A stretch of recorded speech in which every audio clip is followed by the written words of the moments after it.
Oh, what's changed most in Milton Keynes? I would say there's a lot more to do.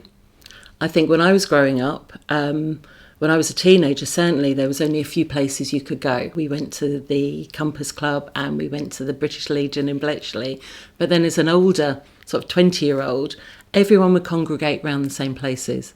We would all go to the Point.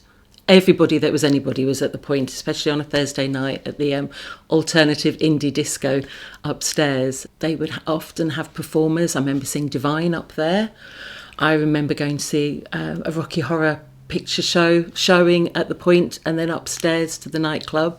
And it was just great. As somebody growing up in the 80s and into independent alternative music, it was a brilliant place to go on a Thursday night and actually listen to some of it, away from that whole nightclubby feel of perhaps pop music. It was fantastic.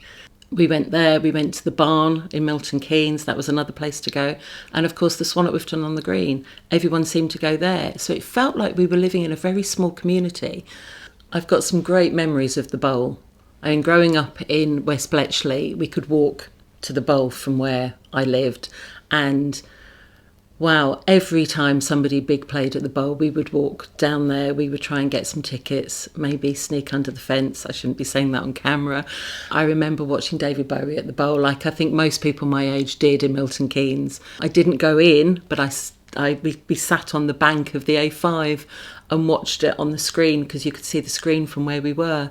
So that was my first sort of experience of a huge concert like that. Before, I think I must have been about 14 when we actually went there. And then going to see Simple Minds, U2, REM, all the amazing bands that were coming to the Bowl at that time.